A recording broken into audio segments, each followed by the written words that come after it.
One business lecturer says in order to drive significant economic growth, Jamaica will require a decade-long investment in educational reforms. Gabriel Thompson has the details in this report. Vice-Chancellor of Planning at the University of the West Indies, Professor Denzel Williams, says a decade of educational reforms is necessary for Jamaica to have internationally competitive human resources. The Professor of International Business says this investment will equip Jamaicans with skills and competencies to operate in the global economy. Speaking Tuesday on Jnn's Power Talk Live, he warned that the results of this investment would not be immediate. I want to be quite optimistic and say that the people who lead, and when I say leadership now, not just political directorate, private sector, public sector, academia, I think they do. But the challenge is this. Really? Everybody wants a quick win. Yes. Because you want to extend your tenure in leadership, so you want to show immediate results. But both of you know, and most of the listeners would know, the investment in the decade of education will not pay off in 2030. Yes. It will pay off maybe 2050, yes, maybe 2070. Yes. That's when it will pay off. Yes. But then you're going to see the value of it then. But you can't think about that now because you can't sell that. What you can sell is that you give more allocation to housing, so you see construction projects going up. Yes. You build a few roads and a few bridges because you see them, they're visible. Immediate. But that is just the immediate thing. That is not going to lead to long-term things. So somebody has to step back and say, listen, we are willing to make the sacrifice. And we're going to say to the people, listen, this is for your future. Yes. Your grandkids may not see it. Yes. And my grandkids may not see it. But our kids' grandkids will eventually have a better Jamaica.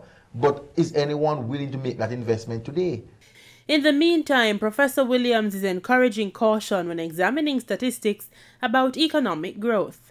The Planning Institute of Jamaica, PIOJ, revealed that Jamaica's economic growth for the 2019-2020 fiscal year will be less than the 1.5% projected in the budget of March 2019.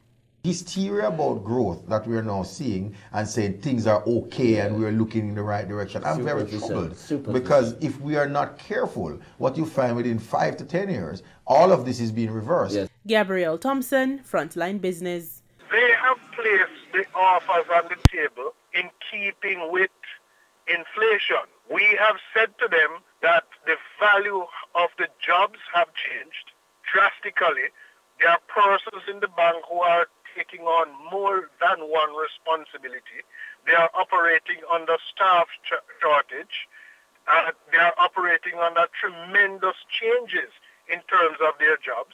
And this is a bank that has the ability to pay more. Unionized employees of Scotiabank Jamaica are reportedly restive. The Bustamante Industrial Trade Union, BITU, which represents the bank's employees, says yesterday it rejected a wage offer presented by the management.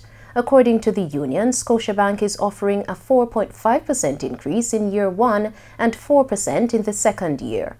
BITU President General Cavan Gale says the union has informed the bank that the workers will take industrial action if the offer is not improved. In Wednesday's trading session, the JSE Combined Index advanced by 197 points to close at almost 500,000. Overall market activity resulted from trading in 64 stocks, of which 30 advanced, 22 declined, and 12 traded firm. The junior market index advanced by 33 points to close at over 3,000. Stocks advanced for Access Financial Services, Cargo Handlers, Carreras, Derriman Trading, and Elite Diagnostic Limited. Stocks declined for AMG Packaging and Paper, Barita Investments, Caribbean Cement, Caribbean Producers, and Everything Fresh Limited. Trading firm were 138 Student Living, 1834 Investments, Blue Power Group, Dolphin Cove, and Honeybun Limited.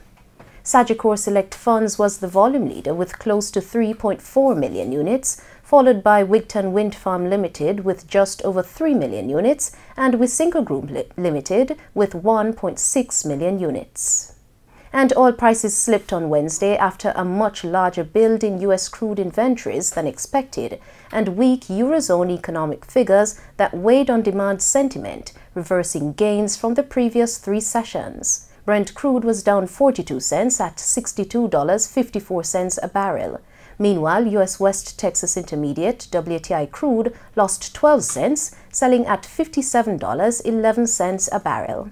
And that's it for Frontline Business. I'm Sasha Lee Hamilton. Pleasant viewing.